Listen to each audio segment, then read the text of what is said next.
Kamu keaktorannya udah clear ya, cara berpikirnya udah clear, terus bagaimana mendalami sebuah karakter udah clear.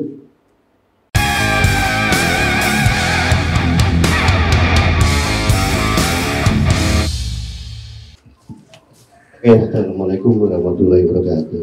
Waalaikumsalam warahmatullahi wabarakatuh. Senang sekali ya, aku lihat muka-muka lama. Ini berarti teman-teman ini, ya ini, nggak pengen gagal kan? Jangan. Iya, makanya di awal dari sesi 1 ini kita akan bicara tentang mengurangi resiko kegagalan menjadi voice actor. Ya. Ini sepele, tapi banyak sekali terjadi.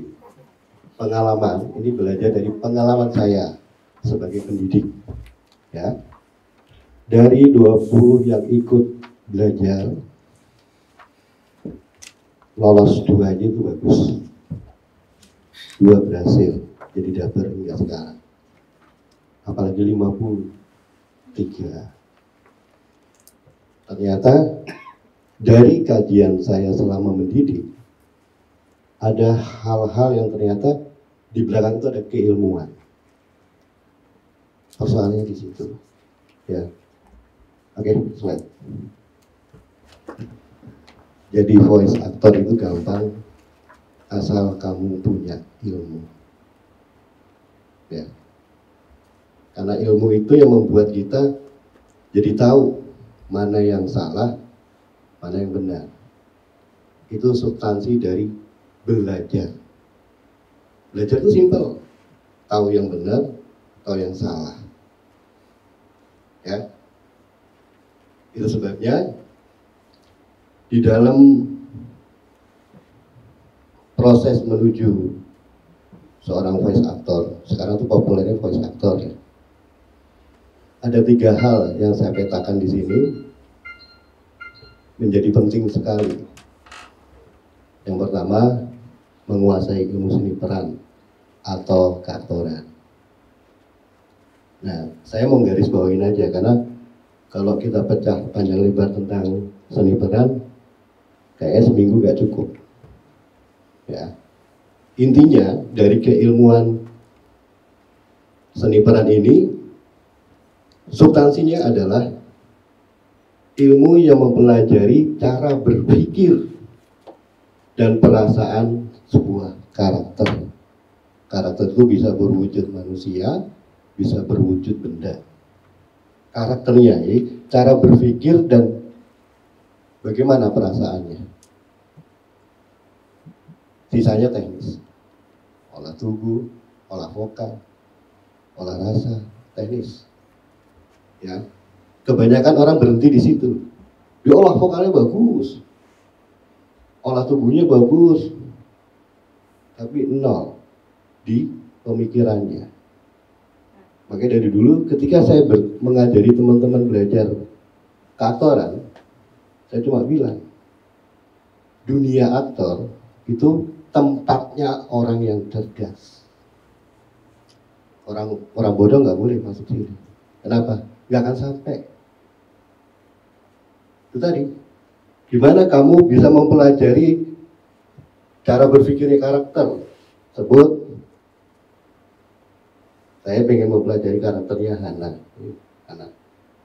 Saya harus tahu latar belakangnya apa yang saya dibaca dia, dan segala macam. Banyak turunan ilmu dari keaktoran itu banyak sekali. Ya. Kalau saya merumuskan itu ada 11 kategori. Olah vokal, olah tubuh, olah rasa, konsentrasi, pernafasan, observasi, riset, dan sebagainya. Ada 11.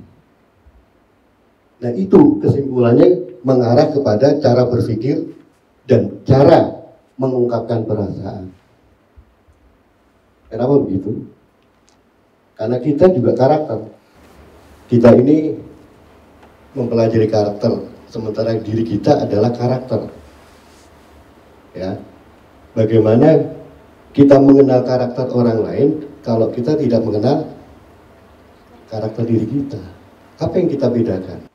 Itu kaitannya erat dengan dunia voice actor. Apapun bentuknya. Apapun bentuk produknya.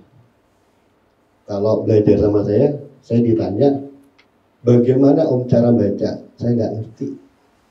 Saya nggak pernah punya ilmu cara membaca, nggak punya. Tapi cara berpikir, bagaimana mengungkapkan perasaan di dalam kalimat atau yang tertulis di dalam narasi tersebut atau dialog tersebut. Itu yang harus dibongkar. Dialog ini siapa yang ngomong, kelas menengah, perempuan, laki-laki, atau sebagainya. Kenapa ini menjadi penting sekali? Karena kalau secara teknis saya lihat banyak teman-teman jago. Nanti ada bicara lip sync tuh, itu teknis, gampang dipelajari. Tapi yang sulit ketika ada pertanyaan dari seorang pengarah dialog, karakter lu lagi hidup, padahal kamu udah berupaya. Menurut kamu itu bagus, menurut kamu. Bahkan mungkin maaf ya, banyak pengarah dialog yang sulit menyampaikan maksud dari karakter itu. Kan itu tadi, di awal saya tegaskan banyak ilmu yang ditinggalkan. Ini dulu nih, dibenerin dulu. Di-clear itu pemikirannya dulu. Baru ketika kita sudah clear dengan pemikiran, kita baru masuk ke teknis. Ya, olah tubuh itu teknis. Belajar lip sync itu teknis. Kamu paham. Kalau nggak kamu kejebak, akhirnya mengulang-ulang kesalahan, ya. Kalau clear, kamu keaktorannya udah clear ya, cara berpikirnya udah clear, terus bagaimana mendalami sebuah karakter udah clear. Ini ilmunya berdiri sendiri untuk mencapai itu tadi, menjadi voice actor itu gampang asal kamu punya ilmu. Ini pertama, kamu harus punya kemampuan. Ya. Itu yang pertama, tapi tidak cukup dengan kemampuan. Ada ilmu kedua, yaitu mempelajari teknis tadi. Ini antara mic ini sama itu beda. Ya, itu ilmunya sendiri nanti itu. Di dalam studio itu nanti ada ilmu yang nanti dipaparkan oleh yang lain. Ya. Kemudian yang tiga, ini yang paling vital. Mengetahui market yang membutuhkan jasa voice. Kamu punya kemampuan, udah jadi voice actor. Pertanyaan cuma satu, bagaimana orang tahu kalau kamu ahli dalam voice actor?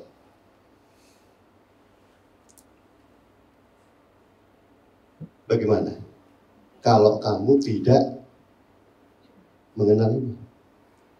Kamu mau jalan kemana ya? Gue mau ke studionya Om Toro, ngapain? Mau ke studionya Om Yogo, ngapain? Kalau kamu nggak tahu apa yang kamu akan sodorkan ke mereka, paham nggak maksud saya? Akhirnya gujuk sana, gujuk sana. Dari 20 tahun yang lalu terjadi seperti itu.